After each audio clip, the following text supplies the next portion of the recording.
የ6 ኪሎ ልጅ ነኝ። 6 ኪሎ ስላችሁ ደግሞ የአዲስ አበባው እንዳይመስላችሁ። እሱን በስምና በህልም ነው የማውቀው። የጎባው ማለቴ ነው። አረ ለካ ጎባንም የማታውቁ አላችሁ። ጎባ በደርግ ጊዜ የባሌ ክፍለ ሀገር ዋና ከተማ ነበረች።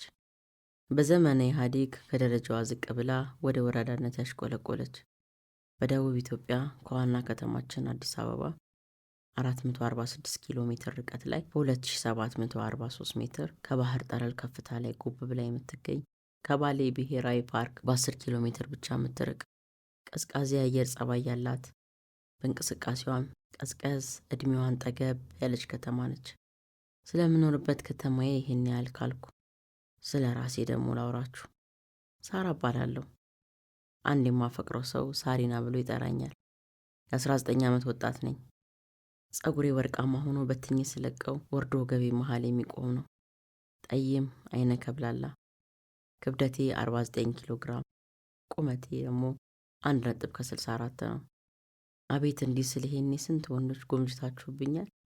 ለአቅመ ሔዋን የደረሰች አንድ አማላይ ወጣት፣ የአዳምን ዘር የማማለልበት አፍላ የወጣትነት ስሜት በውስጥ የሚንፎለፎልብኝ አድርጋችሁ ገምታችሁኝ ይሆን? ይቻላል። ግምታችሁ ስህተት ነው። አንድ 30 ዓመት የሚሆናት በችግር የታጠረች ኢትዮጵያዊ ወይዘሪት፣ በቃ እኔ ማለት እሷ ነኝ። በዚህ ዕድሜ በየካፌ ቤቱ ከአፍቃሪዎቼና ከአድናቂዎቼ ጋር በመቀጣጠር ማኪያቶዬን የምልፍበት፣ አይስክሬም በምልስበት፣ በወር አንድ ቀን ሶደሬ፣ ላንጋኖ፣ ሐዋሳ እያልኩ ዓለሜን በምቀጭበት ወቅት እናቴና 2 ወንድሞቼን አስተዳድራለሁ። ኮሌጅ ከፍዬ እማራለሁ። በነገራችን ላይ ዩኒቨርሲቲ ለመግባት የሚያበቃ ከበቂ በላይ ነጥብ አስመዝግቤ ነበር። ግን የተመደብኩበት ቦታ እናቴና ቤተሰቤን ጥዬ መሄድ ስላልቻልኩ ነው የተውኩት። 5 ወንደላጤዎችን ልብሳቸውን በማጠብ ጽዱ እያረኳቸውና እያበሰልኩ ሆዳቸውን በመሙላት ከነሱ በምቀበለው ገንዘብ ራሴን ሆኜ ቤተሰቦቼን አኖራለሁ። እስካሁን የነገርኳችሁ በጠቅላላ ለእኔ ጫንቃ ከባድ አልነበረም። ያልነገርኳችሁ ነው ምሬቴ። እናቴ በሽተኛ ነች። ቀለል አረኩት አይደል?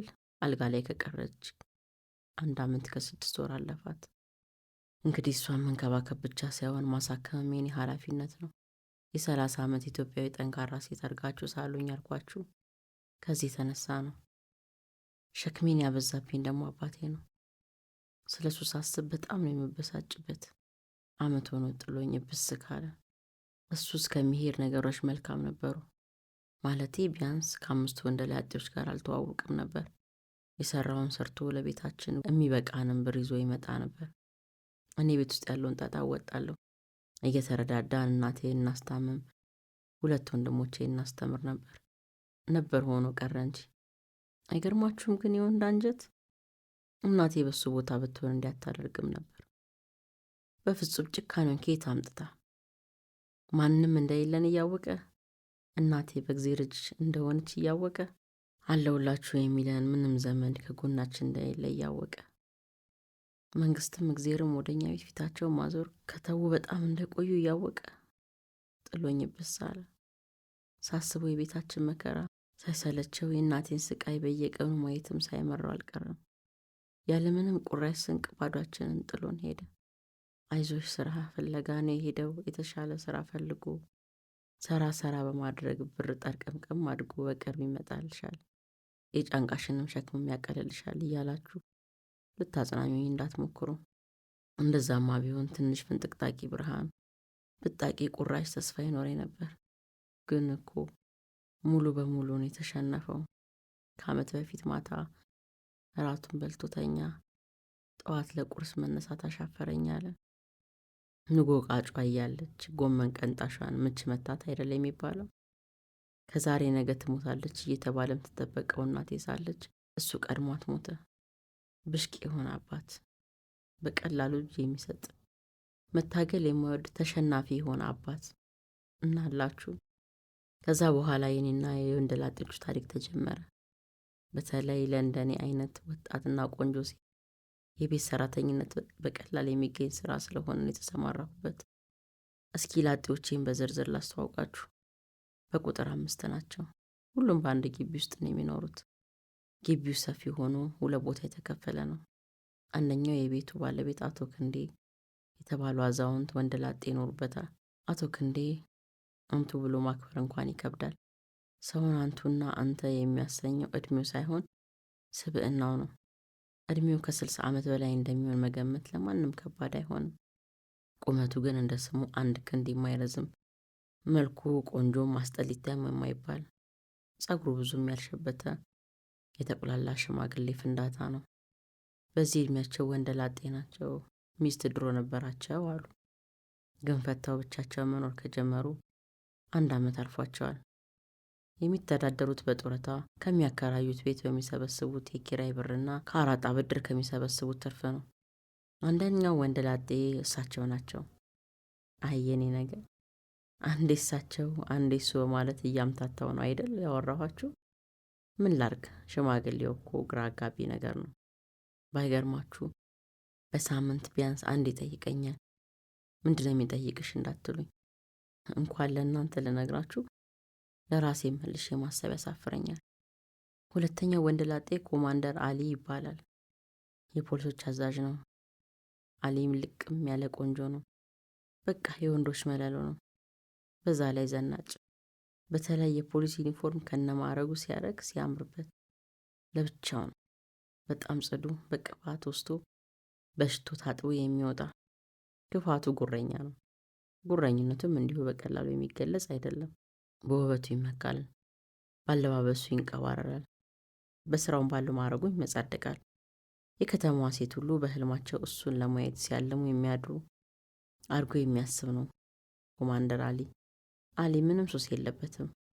አይቅምም፣ አያጨስም፣ አልፎ አልፎ ካልሆነ አይጠጣም። ግን በጣም ሙሰኛና በጣም ሴት አሳዳጅ ነው። እረ አሳዳጅ የሚለው ይልቅ ሴት ቀማሽ ነው ብላችሁ ይበልጥ ይገልጸዋል። ሶስተኛዋ ወንደላጤ ሙና ትባላለች። ሙና ብቻዋን የሴት አሰሬ ነች። ሴት ወንደላጤ ሳይሆን ሴተላጤ ነው አይደል መባል ያለበት። ሙና እንደ ሴት አትቁጠሯት። ጾታዋ ብቻ ነው ሴት። ጠቅላላ ስራዋ የወንድ ነው። ጠጪ ነች፣ ቃሚ ነች፣ ሁሉን ነች። እርግጥም ይሄን ብቻዋን የወንደላጤነት ማድረግ አያሰጣትም። ሙና ውሃ ከባሊ ቀርታ መጠጣት አትችልም። ፓንቷን ራሱ በመከራ በ2 ወር አንዴ ነው የምታጥበው። ተጠራቅሞ አንድ ኩርቱ ከሞላ በኋላ። በእርግጥ ቢያንስ በሳምንት 1 ፓንት ስለምትገዛ የፓንቷ ቁጥር ከቀበሌያችን ህዝብ ቁጥር እኩል የሚሆን ይመስለኛል። ሙና ነርስ ነች። ደሞዟ 10 ሺህ አካባቢ ነው። የወር ወጪዋ ግን ከ20 ሺህ ብር በላይ። ከደሞዟ በላይ ያለው ብሩ ቱጃር አባቷ ነው በየወሩ የሚልክላት። አይቻልም። ለአንዳንዱ አባት እንዲህ ለመጠጫና ለማበጃ ብር እየቆጠረ ለልጁ ይልካል። የኔ አባት ግን ተውት ብቻ። አራተኛው አስማተኛው ወንደላጤ ዶክተር ስምዖንና ካሊድ ይባላሉ። እዛው ግቢ ውስጥ ነው አንድ የጋራ ሳሎን ያለው ባለ 2 መኝታ ቤት አንድ ላይ ተከራይተው የሚኖሩት። ሁለቱ ወንደላጤዎችን በዝርዝር ላጫውታችሁ። አንደኛው ስምዖን ነው። ስለሱ ሳስብ በመጀመሪያ በአይምሮ የሚጣብኝ ጨበሬነቱ ነው። ጸጉሩ ሁሌ ጫካ ውስጥ የከረመ ሽፍታ ያስመስለዋል። ስምዖን ዝምተኛ ነው። ትንሽ ጠጭ ነው። ቃሚም ነው። ከሁለቱም በላይ ግን በጣም ያጨሳሉ። ሴትን በተመለከተ ግን መለኩሴ ነገር ነው። አላውቅም፣ ሽምቅ ተዋጊ ነገር ሆኖ ሊሆን ይችላል። የሕክምና ዶክተር ሲሆን ዩኒቨርሲቲ ውስጥ ያስተማረ ሆስፒታል ውስጥም ይሰራል። ዶክተር ስምዖን። የመጨረሻው ካሊድ ይባላል። ነፍስ የሆነ ልጅ ነው። ግን ምን ማለቴ ነው? እሱ